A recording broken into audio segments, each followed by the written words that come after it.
Hello friends, good afternoon. This is CEC Gurukul lecture series, and we are running a series of lectures on romantic trend in English literature. And at one important point of that is the poet called Robert Southey, Voice of Romanticism. This is the title of the lecture today. And we have heard of Wordsworth, we have heard of Coleridge, Keats, Byron, Shelley, but very few of us have read about and heard about Robert Southey. But he was one of the Lake poets. He was a friend of Wordsworth and Coleridge, particularly of Coleridge. He was born in the same decade in the 18th century as Wordsworth and Coleridge were born, and he remained with them in the early phase of his life. Like Wordsworth and Coleridge, he was sympathetic to the French Revolution. That is important. French Revolution took place in 1789, and all these poets were at that time in their 20s, and Robert Southey at that point of time became a very prolific writer. In fact, he remained prolific all his life, and he at that point of time was very close to the cause of the people that the French Revolution espoused. So it is that Robert Southey, and he has written perhaps the biggest volume of writing, bigger than what Wordsworth did, what Byron did, what others did. And as we proceed, we'll know that his personality as a poet was multifaceted. He was born in Bristol in 1774, and at the time of the French Revolution, he was 15 years. Yes, 15 years. And 15 years in those days was not like 15 years today. People in 15 years learnt a lot, and they were able to take positions. They became partisan. Language, literature, knowledge, these things at that point of time were the prerogative of not all but the select few. And those who did schooling, those who did higher learning, those people started discussing politics, philosophy, ideology, war, all these things at an extensive level. And even though this man would be 15 when revolution took place, French Revolution, and that was next door from England. There is just a small part of sea that separates England from France. And these people sometimes would enter France from their side and would go and take part in the revolution, which meant they join the squads of the ordinary masses against the royalty in the French Revolution. So that is the kind of background that Southey has, and he is one of the Lake poets. When I say Lake poets, I mean those who belong to the area in England called the Lake districts. And these districts are I think in the northern part of England, and they are known by the big lakes that they have in the villages, and the lakes are surrounded by hills. So it's a different kind of atmosphere than London can boast of. It's colder area, it's a greener area, it's very scenic. And in fact, if these poets, Robert Southey included, took interest in and were inspired by nature, then that was the reason that the lake districts were particularly more beautiful. In fact, they are perhaps one of the most beautiful areas in the world. So they would talk about those hills, they would talk about those fields, lush green trees and all, and they would then write about them. There would be wildlife, there would be birds, there would be life also in the lakes. So all this would make these writers fanciful, and these three Lake poets like Wordsworth, Coleridge, and Southey, they would particularly cover their experience as it matured in the surroundings of the Lake districts. As you can see on the screen, he is a poet. He writes poetry extensively. He is a historian. He writes about history, and that history takes him back to the 14th, 15th century and even before. He is a biographer, and in fact he writes about some of the important philosophers, some of the important statesmen, and he writes in poetry, in verse that is, and prose, and he is a great prose stylist, and he is also an essayist. Now imagine, he starts his career as a poet. He uses his knowledge of history to also write poetry. He goes into the lives of people and tracks their evolution from the young age, when they would start looking around the world and evolving away out of those details. So he is a biographer. He writes the biographies of different people, and then he is an essayist. What he cannot say through poetry, what he cannot say through history, what he cannot say through biography, all these putting a kind of strain on him to be factual. So then he would go into the ideas, and in ideas he would explain from his point of view. And you can guess what his point of view would be. He would be talking about the late 18th century. There would be clashes in the cities and the small towns, and clashes between the old culture and the new culture. You must have heard about the 18th century being a kind of battlefield of ideas. 18th century, the ancient literature and the modern literature, and philosophy on one side and literature on the other, and there are traders, and there are remnants of feudalism in the 18th century, and they pursue their own individual ways of thought.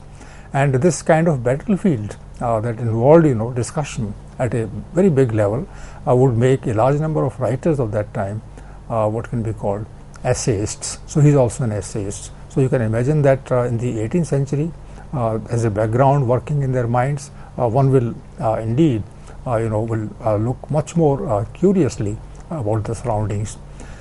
Now, like his friend and brother-in-law Samuel Taylor Coleridge, to some extent Walter Scott also is associated with him, and he was both poet and prose writer. This I have already explained to you, that he wrote poetry, verse that is, and he also wrote prose, and prose in the form of biographies, and had one fully he was fully a kind of writer than others were. Most of the romantic poets would express themselves poetically, but this person would be writing in both the genres, prose and poetry, with equal felicity. This goes to his credit, which means that he's as good as a poet. He knows what meter he has to use, what words and images he has to use in order to express himself. At the same time, he talks to the intelligentsia of the day through his essays, and he informs them, and he tries to influence them with his views, so that they start looking differently at the world around them than before. So you can say that he's fuller in his personality than most of the other romantic poets. He being a man of parts and a man of information that might not be denied or might not be available to others. So he produced epics. Now, epics, in that it's unthinkable, that a romantic poet in the latter part of the 18th century and the early part of the 19th century would write epics. Romantics would not go back to that time, which was called the age of the epic, the age of the heroes. Epics were written in Greece, they were written in Rome, and they were written in Greek language and the Latin language. And because at that time people fought at that level, different tribes would take part in the battle, and there would be tales of heroism. And these tales would be traveling from one part to another, and it was given to writers at that time to celebrate those tales of heroic achievements. So they were the epics in the true sense of the word. So it is almost impossible to think of a romantic poet attempting epics, but this man had the courage. And what kind of epics can he write? Just think about it. In the 18th century, there are no heroes. Most of the idea, most of the thinking at that point of time is governed by the traders, by the merchants, by the people of the market, and they will talk about the goods that they get done, that they get made by artisans at that time. They would buy those goods, they would bring them to the market, they would reap profit, and since they were the emerging class, and they would be rich very soon, so they would start in fact putting pressure on the supposed lords of the time. So imagine that the merchant class, which operates through money, is able to allow if not make writers write epics. So that kind of, so it's very difficult to write epic about the 18th century. It's very difficult to write an epic about the 19th century. So they would go back to the past then. Whatever epics have been written later, they would be rewritten. Whatever legends would travel from the past to the present. The present, in this case being the 18th century and the 19th century. So they would talk about those legends and they would recreate them. That they would breathe a kind of life into the figures that were there in the legends, and they would be then called epics. So he produced epics. Romances are mostly those tales in verse, of course, and also in prose that talk about figures that are not known to us much, and they are important figures only in one sense, that they excite our imagination, they appeal to our imagination. We start thinking about them, and when we imagine, then we recreate their figures in our own mind. That figure may be entirely different from what they were actually at the point of time when they lived. And because these figures would be recreated by the poets in the works, and then they would be entering the heads of the readers. So there will be many layers of imagination there in the making of these romances. So these romances would enchant. These romances would dazzle the mind of the people who would be reading these romances. Then metrical tales. Tales are simple tales, and they can be about anything. They can be about the sea life. They can be about life on the land. They can be about popular heroes. They can be about anything for that matter. And but metrical tales is important. Metrical means they would be in the meter. So lines after lines of the measured kind will go on, and some of the tales that Southey wrote in his time would run into 80 pages, 100 pages, 150 pages, and the tale would go on.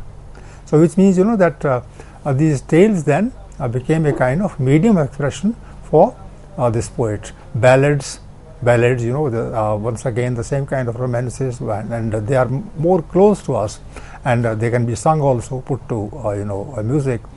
Then he wrote plays.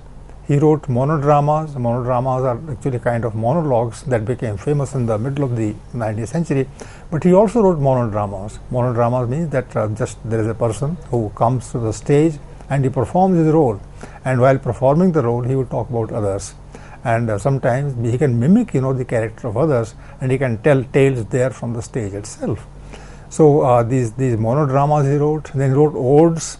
Odes are small compositions, and they can be sung, but they can be just made to focus on specific figures and themes, and they are in fact, in my opinion, one of the most important genres of the mode of writing of the romantic poets. Keats particularly is famous for his odes. And then there will be eclogues. Eclogues would be kind of writings which are to celebrate, which are half truth, which are half imaginative. Then there will be sonnets. Sonnets, all of us know, they are of 14 lines, and in every century there were sonneteers. Let's say the form took birth in the 16th century in England, and from there onwards, it was quite popular in the 17th century. In the early 17th century, that Shakespeare wrote a large number of sonnets. Then Milton wrote sonnets. In the 18th century, poets wrote sonnets, and in the 19th century, romantic poets wrote sonnets. And he also, wrote these small poems, short poems. They were 14 lines, and they have different rhyming schemes. I don't go into this. Already that romantic poets would be expressing on certain points their vision through a poem which would constitute 14 lines and of particular rhyming pattern. Then he did translations. He wrote travelogues that suggests that he went from one place to another. And a person who writes travelogues, accounts of the travels that he made, that travelogue tells us about different cultures, about their various interests, varied interests, and about the kind of interaction that happens between one people with another people, one community with another community. And these travelogues are very educative. So in fact, you can start thinking about the role of the epilogues, the interesting aspect of the epilogue, their popularity in the early 19th century. these travelogues became an item of consumption, sort of, in the early part of the 19th century, because people who were curious about the world elsewhere, they wanted to know about what happened outside England. So if somebody goes somewhere and writes and takes up travel and writes those travelogues, in fact, Byron is known for his travels, and he uses a large amount of material that he collected during his travels, in his poetry. And then semi-fictional journalism. Now this is another thing. Semi-fictional is you have some ideas, you have some real information also, and that information is further developed and projected through the effort of imagination. So you put a lot of fiction, we call in Hindi masala. You put a lot of masala into it, and you create characters on the stage with the help of imagination. So that is not there actually, but then it all hangs around the information that these people have collected, when they saw things in politics or in society. Friends, that in the 18th century, a large number of writers took to journalism, journalistic kind of writing, and journalism in those days would mean not merely covering the Parliament, which was quite active in England, but also moving around the marketplace, the villages. You go there and you bring that information to the city, and you sometimes see a queer person there, an odd person there, and you draw a picture, a word picture of that person, and you get it published in the journals in the 18th century. So this person is taking a lot of time to write also pieces for journals of the time. And then his polemical dialogues. Polemical dialogues means when you discuss things with somebody and you don't agree with another person. So when the person has made his point, made his statement, then you disagree with him and you write a sharp answer to that. So the sharp exchange of views with another person, this is called polemical. So he wrote polemical dialogues also. So if somebody took a position and Southey would not agree with him, then he would write a long answer to this. Then he wrote autobiography, his own life, and his own life would be spent in London. So if you read his this account of life, then you would know about the London of the time. And in fact, I would say that biography and autobiography are very fine sources of history, in the sense that even though these people write from their personal angle, they use that information which is not available in history books.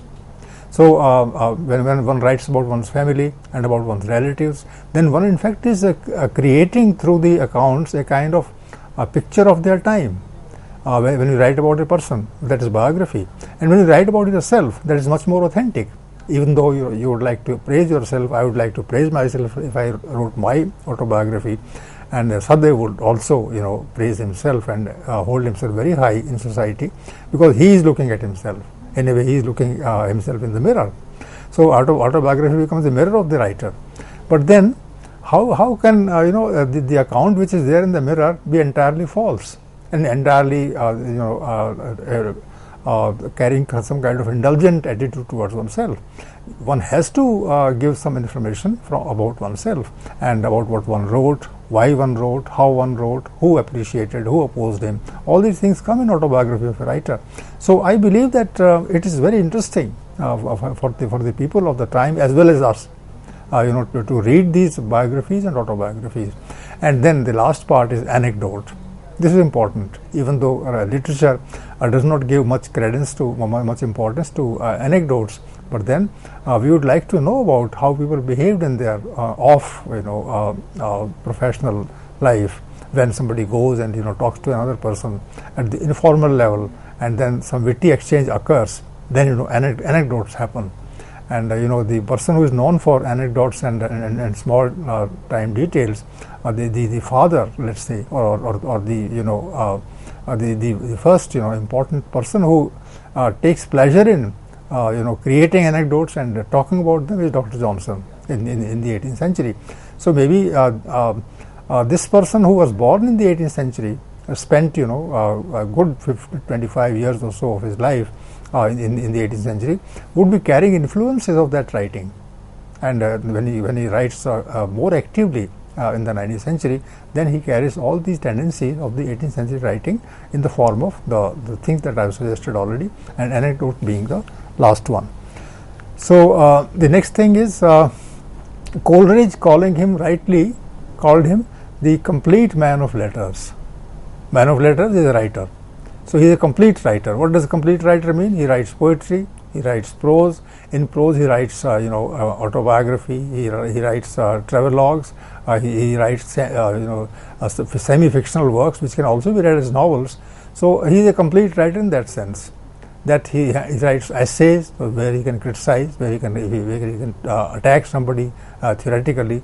He can raise issues, and this person also was a historian, as I said in the beginning. So he can write a history book, and all these things happen because the person is able to look at the world in its entirety. That which can't be covered in literature, that he will cover in history. What cannot be covered in history, he'll cover in the travelogue.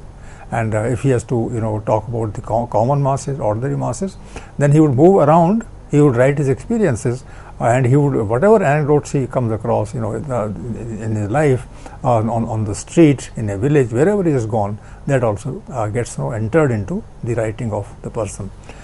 So Coleridge rightly called him. Coleridge was his brother-in-law and knew him very closely. So he called him the complete man of letters, a person who lacks nothing.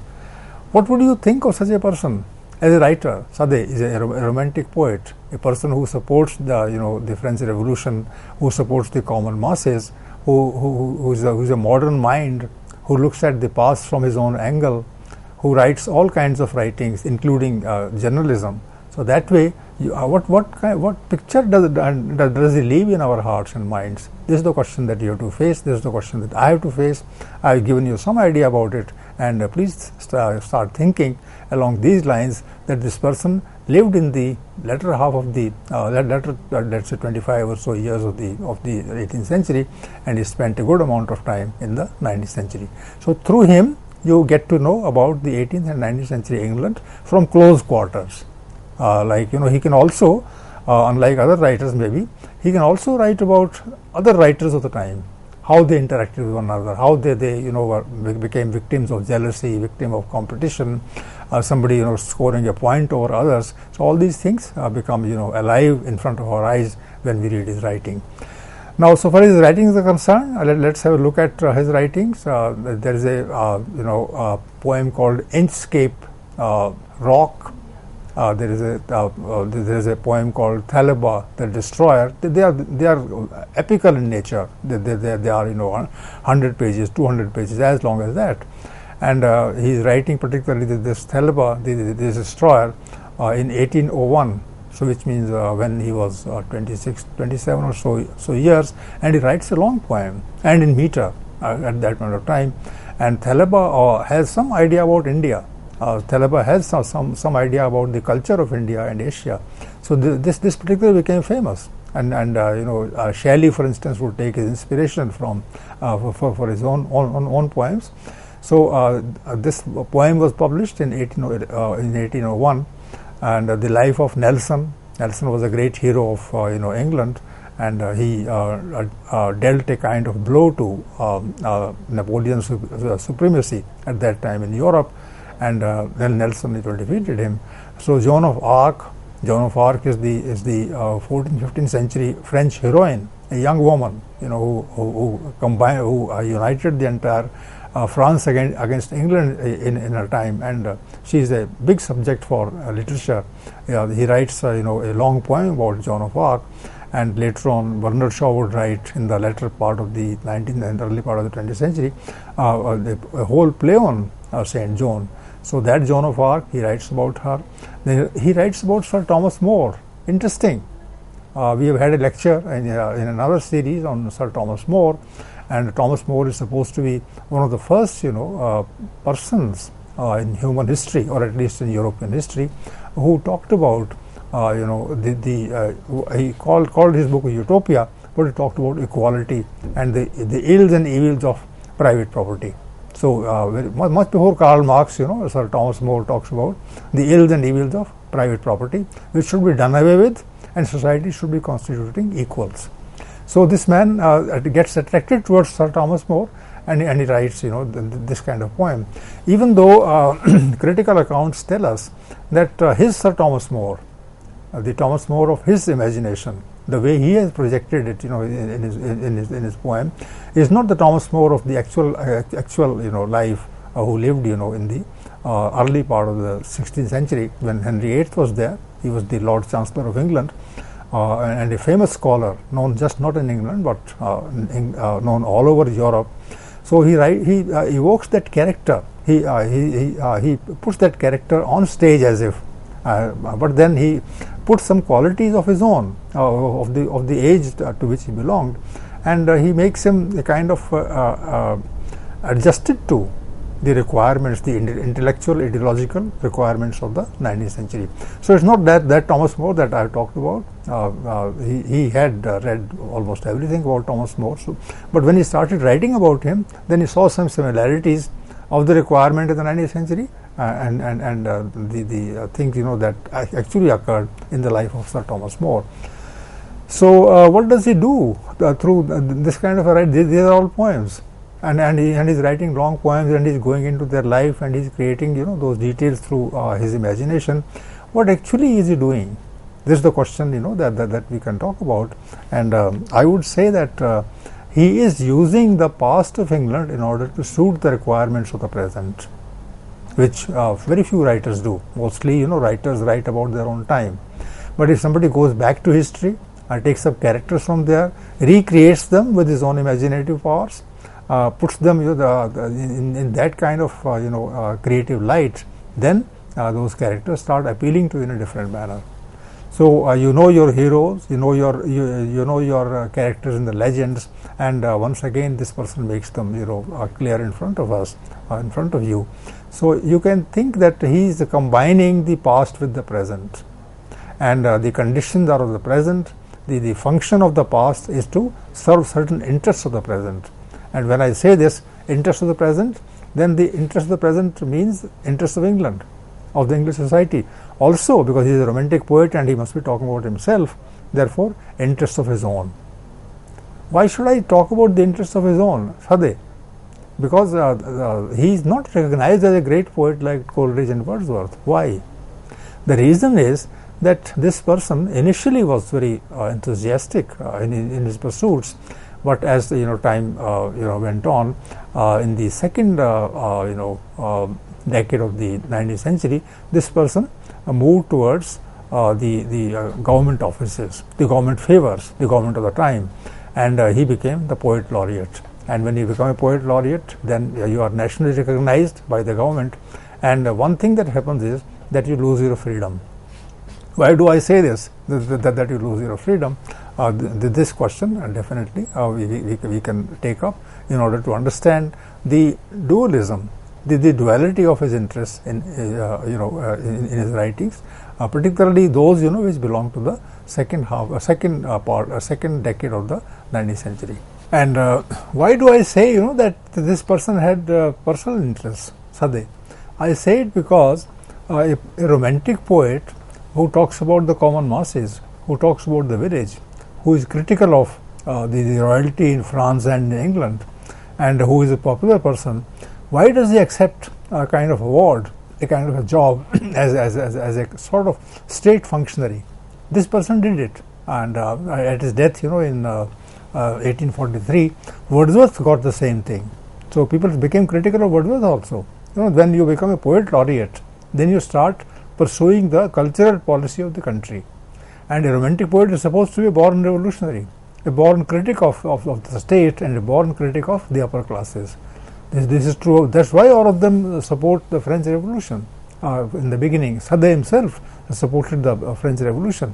So why did he, in 1813, 22 years, let's say 11 and 13, 24 years after the Revolution of France, why does he accept an office of poet laureate in 1813? This is the question.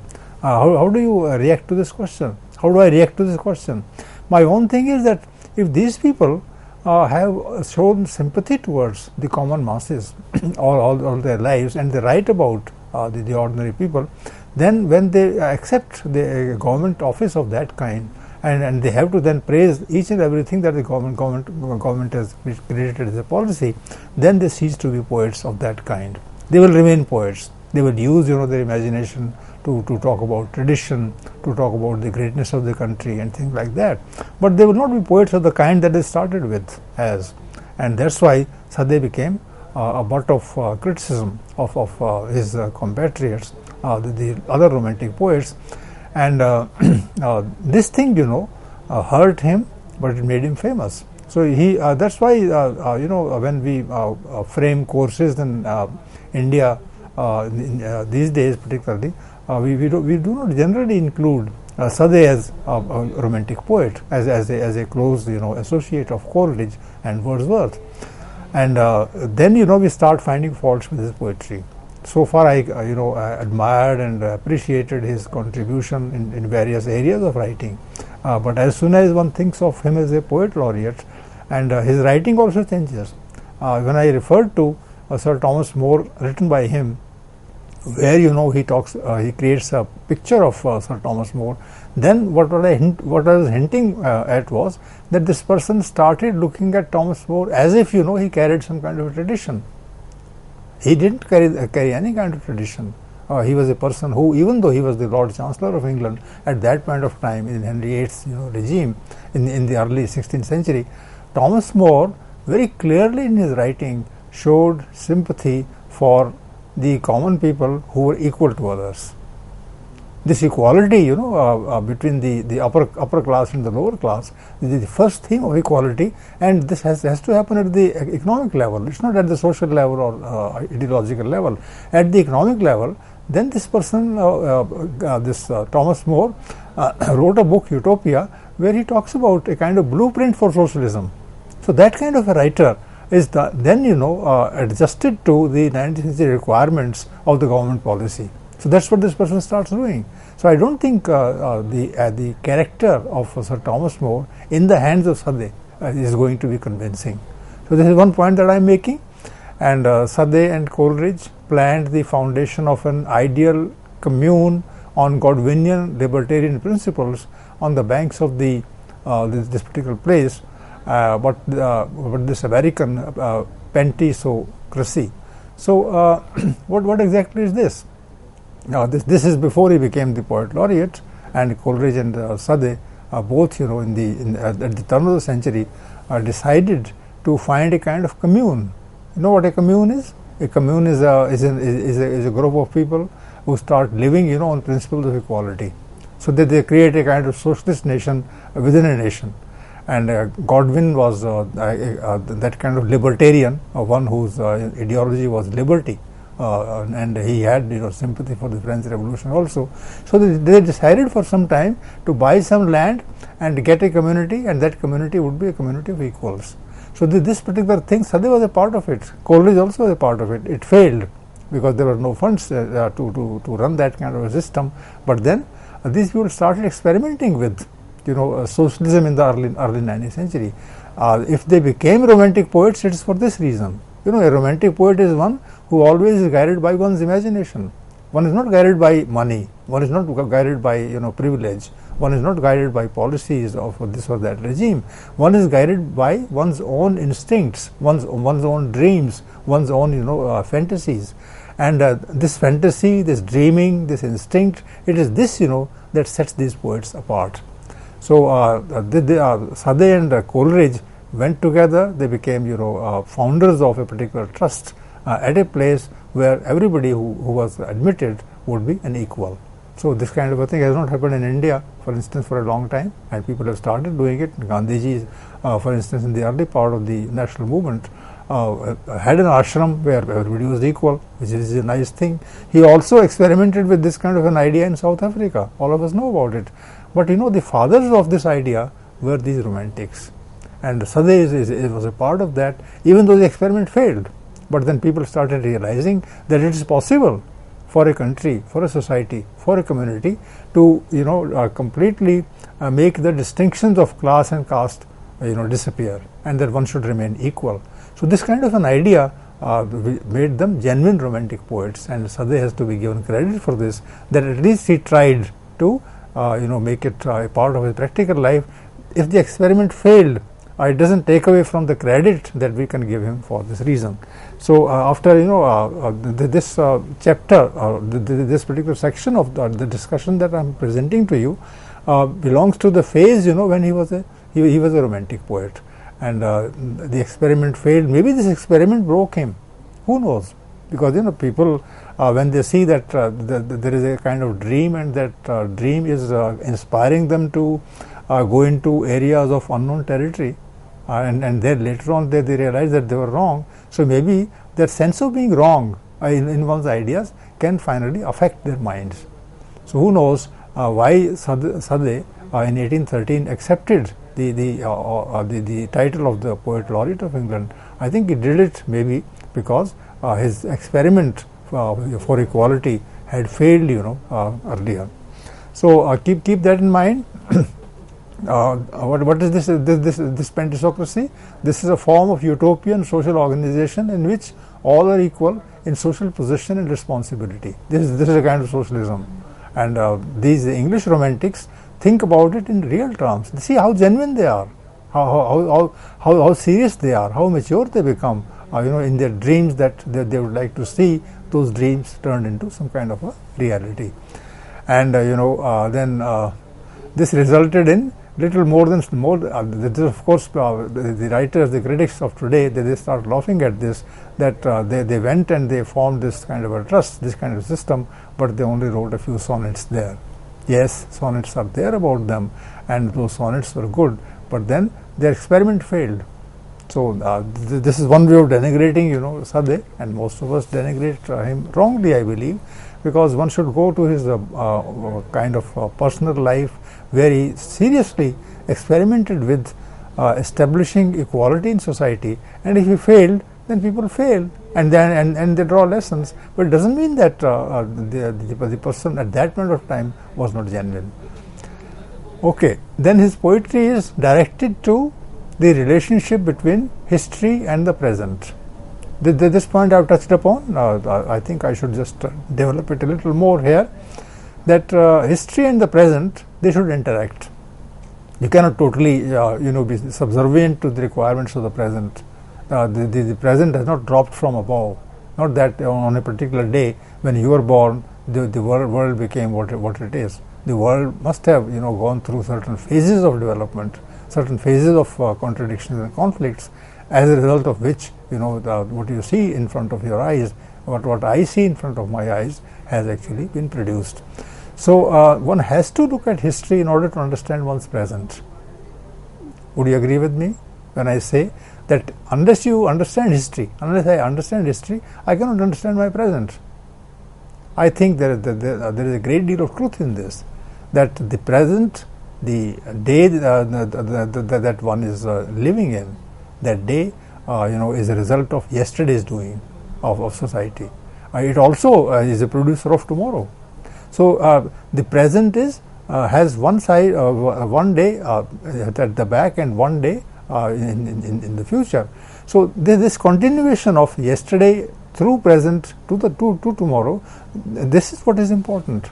And his poetry then makes us mature, because it helps us understand the past, and that past which became present in our own time. So he addresses the present, and therefore he is making a good use of history. Would you agree with this?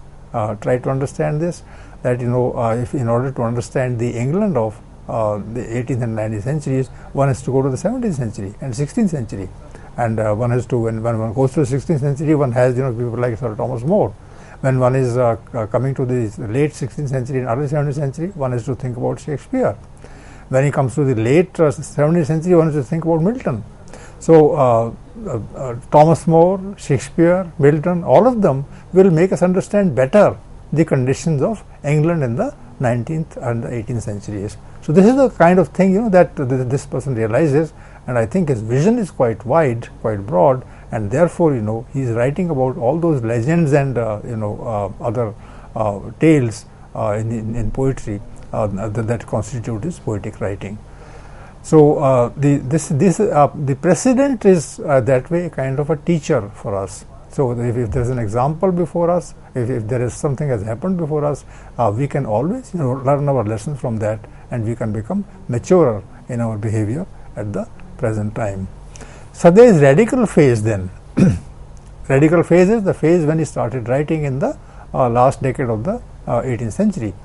That is the radical phase. That is the revolutionary phase. That is the phase when he thinks about equality, when he thinks about social justice, when he thinks about right and wrong, when he thinks about the worth of the common masses and the irrelevance of the upper classes. This is called the radical phase.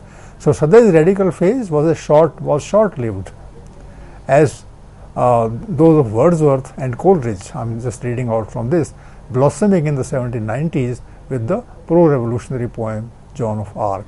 So this Joan of Arc, the poem that I referred to earlier also, that this is that revolutionary poem that Southey wrote in the last decade of the 18th century, and then he wrote a play also, The Fall of Robespierre, and he wrote Wat Tyler. Now this Wat Tyler became a joke, much later, because this was a poem, against the upper classes, and this poem had not been published for quite some time. So when he became the poet laureate, then people, other people, those who wanted to tell him that he was once a socialist and a revolutionary, and now he is just backing the policies of the government, then they dug out his old manuscript of this Wat Tyler, and then they published it without his knowledge, and that that gave him much embarrassment at that time. But the truth is that his radical phase made him famous, and when he left that phase and accepted the help and titles from the government, then people became his critics. So this kind of rivalry in literature is quite common in all parts of the world, in all languages. When a writer is famous and then he makes a mistake, and people start criticizing him, so they become personal. So that's why people always pull one down and tell him that earlier he was this and now he has completely changed. Despite the success of his ballad poems, the ones the romances and all that I talked about, those old tales where they were heroic in nature, and he propped up those characters through his imagination, such as the Inchcape Rock and the Battle of Blenheim. These poems tell us about the time that was there and was not there. Was there in the sense that these heroes were in the imagination of the people, and was not there because this Southey was presenting them with the help of his own imagination, and he was doing this. So he became quite popular in his own time, but today nobody reads them. Why? The reason is that the kind of treatment he gives to these heroes of the past is not having that depth, which is required for understanding these heroes. They are too much, made by a person who is writing on and who does not provide any depth to the characters that he has chosen. Once again, nobody reads this writer now, and he's just there in the pages of history of English literature, and even there he is assigned not more than a couple of pages. So that shows that in his own time he may have written all these things, and he became a dignitary, and his poems would be discussed everywhere in England at that point of time, because he was important. But later on, after his death, sometime in the 1830s, that death put an end to his popularity and all those things. So these poems are there, and they are available in print, but nobody reads them. Nobody writes about them as much as one writes about. For instance, Keats is a big figure. Wordsworth is a big figure. So is Byron, and so all others. But this person has already been put in the world of oblivion. So this poetry, and particularly the ambitious long poems that they are now called, this is the critic Andrew Sanders. So he makes this comment about him, that his poems are ambitious long poems. Ambitious means they are not very appealing and inspiring, and he has the ambition of becoming a big poet, but in vain. He doesn't succeed in establishing his superiority in the realm of literature, because he is driven by ambition, such as his Oriental verse epic Thalabe, they destroyed. I talked about it, that it also has references to the folklore in India and the eastern part of the world. So he must have expanded the scope of the poem beyond Europe, and that was a big thing for him. Romantics, in fact, were interested in the whole world as one single community. Coleridge and Wordsworth also would be sympathetic towards the people in the East. Shelley particularly was impressed by the culture in India. So these people that way were international citizens, and they were always belonging to the theme of justice. So this was there. But then, so far as this person is concerned, he was not able to put as much of life into these particular tales that other poets would have done, like Coleridge. So it's beset with narrative dullness. So that is the judgment of the critics today, that these long poems no more move us, no more give leave any impact on us, and that when they narrate these things, when they write these stories, then of course the skill is that of is a very, very poor kind, and you keep on reading and not many ideas would occur to you. Robert Southey was another opinion, one of the most prolific of all writers of the Romantic period. He writes on and on all his life, keeps writing. He fills libraries, and he must have written twice as much as any poet in Romantic tradition would have done.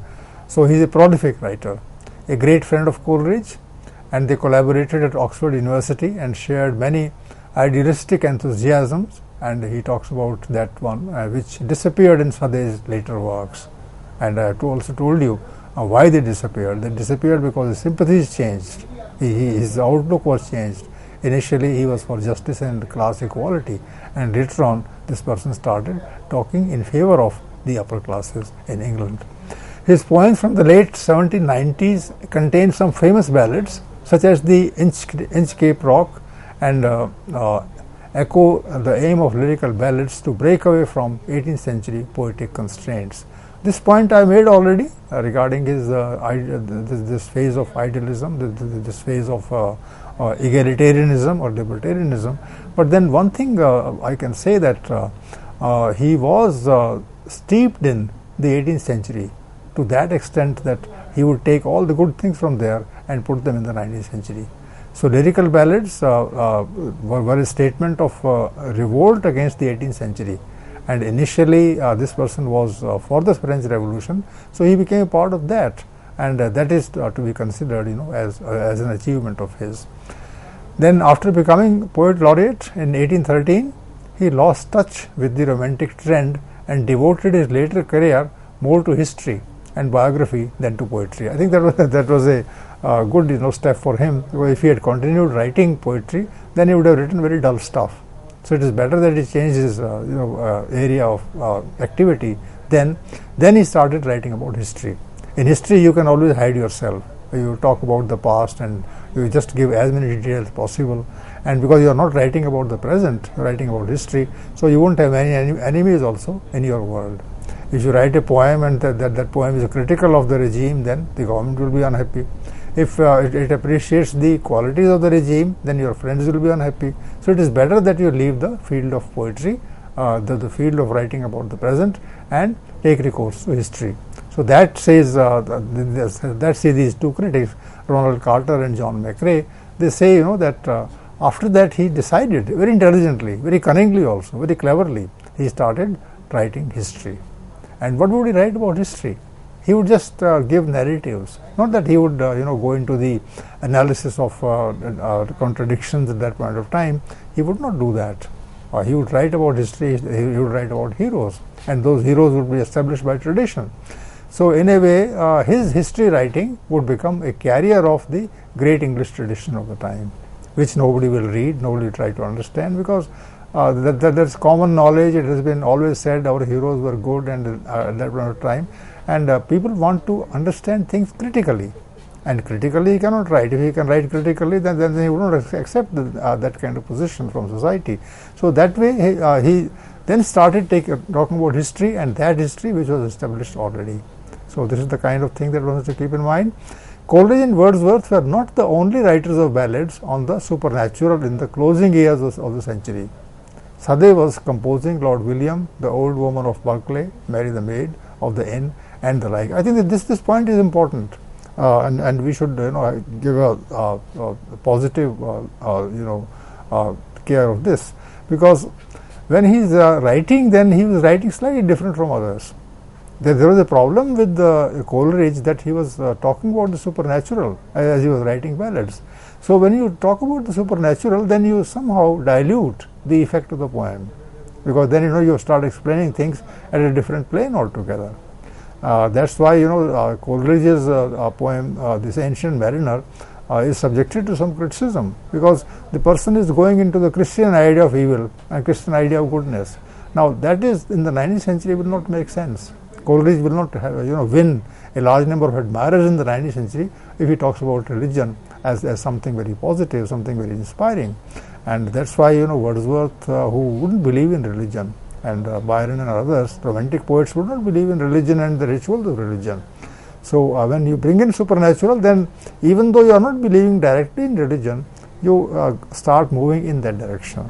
You start moving in the direction of mysticism, in the direction of magic, and you can get away with anything. Just saying that this is a question that is connected with the deeper evil layers of our mind.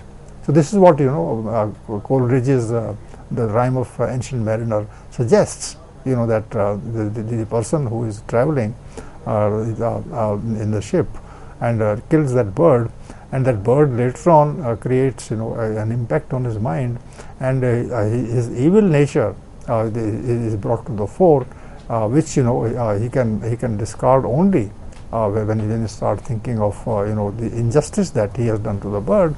So that kind of a thing is weak. And so one thing can be said in favor of Southey is that when he was writing ballads, unlike other romantic poets, then he would not talk about the supernatural. He would talk about the actual things.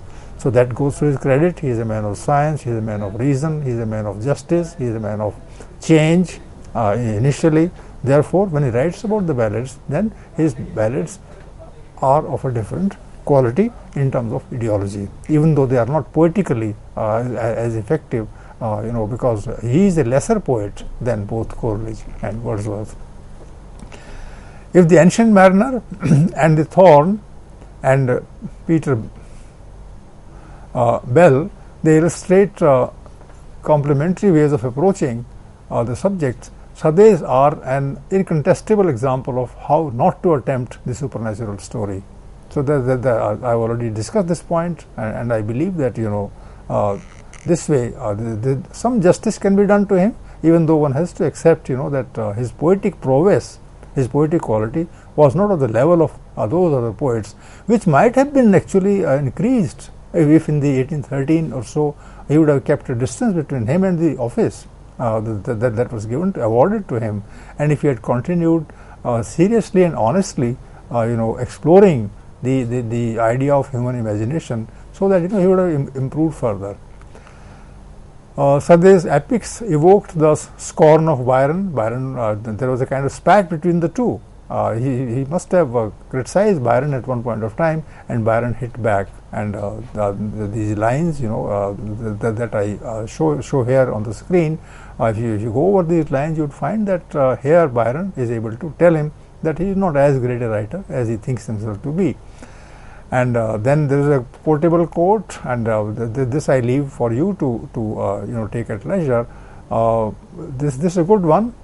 Not where I breathe, but where I love, I live. Not where I love, but where I am, I die. So just see the kind of pithiness, the kind of concentration that he is able to achieve through language, because using fewer words here in order to say some great truth. So the poems that he wrote, they were mostly narrative poems, and those poems would not appeal to us at the level of Keats and Byron. And then we can say that this poet is relevant for us today in the sense that he tries to combine history with the present, and even if his interpretation of the past is not very dynamic, we at least know from him that a reference to history is important in order to understand the present. So I hope, friends, that the kind of a poet who creates a problem for us to appreciate and admire him, and at the same time see that initially he starts as a poet of the critical society, so this particular dilemma in his poetry, that is of importance for us.